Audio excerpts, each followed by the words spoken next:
जय हिंद साथियों, स्वागत है आप सभी का आपके अपने परिवार मैथ्स गुरु मनीष में।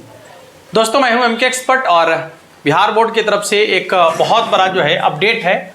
और अपडेट नहीं कही, ये शॉकिंग न्यूज आप कह सकते हैं इसको। और ये जो आपको पेपर कटिंग दिख रहा है, ये हिंदुस्तान पेपर का है, आप लोग जाकर देख सकते हैं वहां पर, ठीक है ना। इसमें एक बहुत बड़ा अपडेट आया है बिहार बोर्ड की तरफ से कि जो भी आपके पूरे राज्य माने पूरे बिहार के जो है मैट्रिक और इंटर में 75% हाजिरी की शर्त पूरी नहीं कर पाए छात्र जो है, उसमें से सूबे मतलब होता है पूरे राज्य में 1 लाख छात्र नहीं दे पाएंगे परीक्षा। मतलब पूरे 1 लाख छात्र को जो है ना बाहर कर दिया गया है एग्जाम से। और क्यों किया गया है? तो जिनका 75% का अटेंडेंस नहीं हुआ है उन लोगों को जो है ना बिहार बोर्ड एग्जाम से बाहर कर दिया है। अब इस बात को पूरी तरीके से समझते हैं। इसमें बहुत सारी बातें लिखी गई है, क्या आप उसके अंतर्गत आ रहे हैं या नहीं आ रहे हैं, ये आपको अपने स्कूल में जाकर पता करना पड़ेगा, ठीक है। हाँ, आप जब स्कूल में जाइएगा तो वहां आप अपने अटेंडेंस को देखिएगा और अपने जो आपके हेड सर होंगे उनसे बात कीजिएगा, प्रिंसिपल सर से, तो वो आपको जानकारी दे देंगे, ठीक ना। हाँ, तो यहां पर आपको पूरी जानकारी अब दी जा रही है कि क्या क्या कहा गया है। एक एक करके हम आपको पूरा जानकारी देने का प्रयास करेंगे, आप थोड़ा धैर्य बनाइएगा। यहां पर देखिए, बिहार बोर्ड के मैट्रिक और इंटर के 1 लाख के लगभग विद्यार्थी परीक्षा में शामिल नहीं हो पाएंगे। विद्यालय में लगातार अनुपस्थित रहने और 75% उपस्थिति पूरा नहीं होने के कारण इन छात्रों का नामांकन रद्द कर दिया गया है। इसको लेकर बिहार बोर्ड के सचिव प्रमोद कुमार ने सभी जिला शिक्षा पदाधिकारी को सूचना दी है। प्रमोद कुमार के अनुसार जो विद्यार्थी कक्षा 10वीं और 12वीं में लगातार विद्यालय में अनुपस्थित रहे हैं उन्हें सेंटअप परीक्षा में शामिल नहीं किया जाएगा। इसको लेकर सभी जिला से छात्रों की स्कूल और जिलावार सूची भी बोर्ड ने मांगी है। इसके लिए स्कूल को 1 सप्ताह का समय दिया गया है। इस दौरान सभी डीईओ को हार्ड और सॉफ्ट कॉपी में छात्र और छात्राओं की सूची बोर्ड को भेजनी है। मतलब यदि आप क्लास 10 में हैं और आप क्लास 12th में हैं, यदि आपने 75% अटेंडेंस पूरा नहीं किया है, ठीक है, और वो कब से पूरा करना है वो भी आपको इसमें बताया गया है कि वो 75% कब से जोड़ा जा रहा है, कब से आपके अटेंडेंस को 75% जोड़ेगा, किस महीने से, ये भी इसमें बताया गया है। तो यदि आप उस क्राइटेरिया में नहीं आते हैं तो फिर आपका नाम जो है आपके जिला में चला जाएगा, जिला पदाधिकारी के पास जाएगा और फिर आपको जो है एग्जाम में शामिल नहीं होने दिया जाएगा, ठीक है, जैसा कि यहां पर बताया जा रहा है। इसके बाद भी हम बहुत सारी बातें आपको बताने वाले हैं, बस आप थोड़ा धैर्य बनाइएगा। जो बातें इसमें लिखी गई है उसको हम अभी बताने का प्रयास कर रहे हैं। इसके बाद देखिए, बिहार बोर्ड के अनुसार 9वीं और 12वीं तक के कितना है भाई, इकाई दहाई संग्रह हजार 10,000 लाख 2,66,564 विद्यार्थियों का नामांकन रद्द कर दिया गया है 12वीं तक के लिए। मतलब 9वीं और 12वीं तक के 2,66,564 विद्यार्थियों का नामांकन रद्द कर दिया गया है। वहीं 9वीं और 11वीं के 1,66,564 छात्र और छात्राओं का नामांकन रद्द किया गया है। ये छात्र आगामी वार्षिक परीक्षा में शामिल नहीं होंगे। बता दें कि शिक्षा विभाग के आदेश पर 9वीं से 12वीं तक के ऐसे छात्रों का नामांकन रद्द करने का आदेश दिया गया था जो लगातार विद्यालय में अनुपस्थित थे। ऐसे छात्र अब आगे की परीक्षा नहीं दे पाएंगे। इंटर की सेंटअप परीक्षा 30 अक्टूबर से 6 नवंबर और मैट्रिक के नवंबर के अंतिम सप्ताह में लिया जाएगा। बिहार बोर्ड ने सभी जिला शिक्षा कार्यालय को पत्र लिखकर छात्रों की जिलावार सूची मांगी है। इंटर सेंटअप परीक्षा का रिजल्ट 14 नवंबर तक डीईओ के पास जमा होगा। देखिए, इसमें आगे क्या है कि बिहार बोर्ड ने इस इंटर सेंटअप परीक्षा को लेकर शेड्यूल जारी कर दिया है। परीक्षा होने के बाद इसका परीक्षाफल सभी स्कूल और कॉलेज के प्राचार्यों को 14 नवंबर तक डीईओ कार्यालय में जमा करनी है।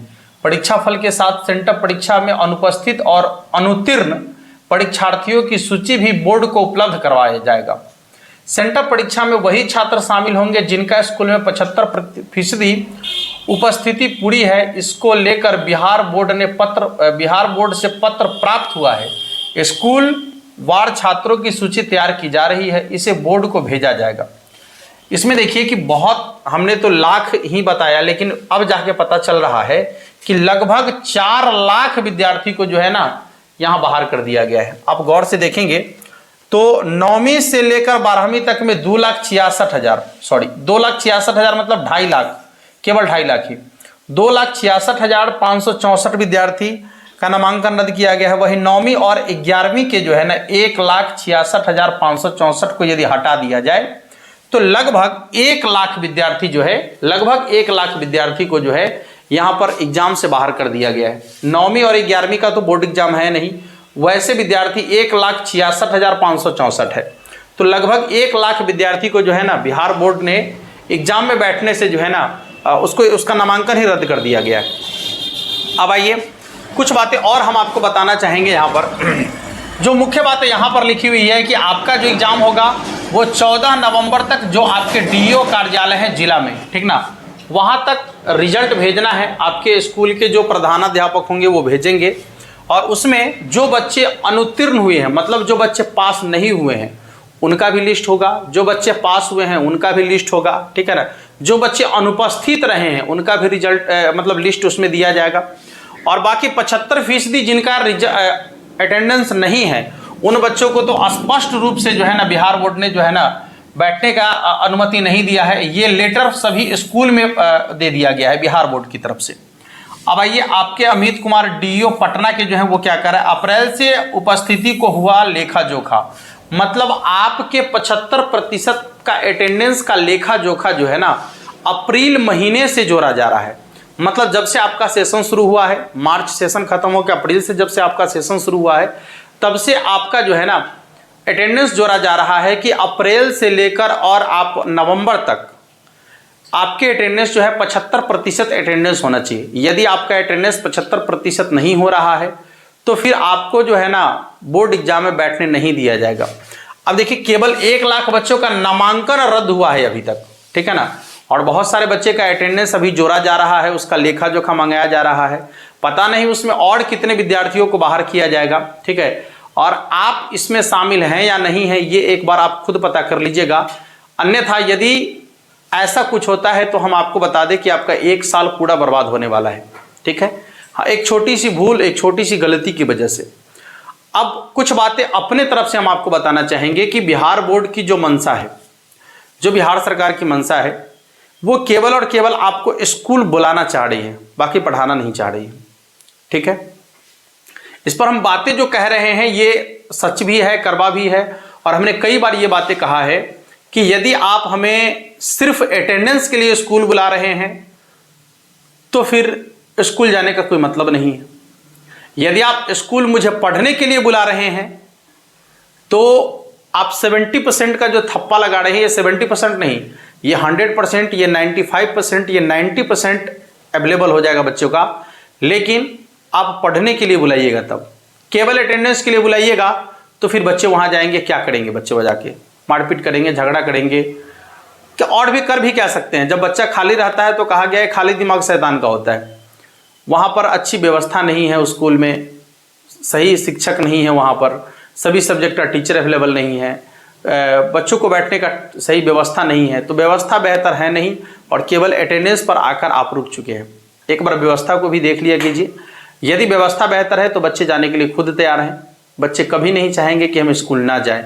यदि स्कूल में बेहतर पढ़ाई होगी, बेहतर व्यवस्था मिलेगा, बच्चे निश्चित रूप से स्कूल जाएंगे, ठीक है ना। ये एक्स्ट्रा एग्जाम के टाइम में बच्चों के ऊपर प्रेशर बनाया जा रहा है, जबकि बच्चों का एग्जाम उसके सर पर है, और ऐसे कंडीशन में यदि बाहरी कोई प्रेशर आता है तो उसका एग्जाम जो है खराब हो सकता है।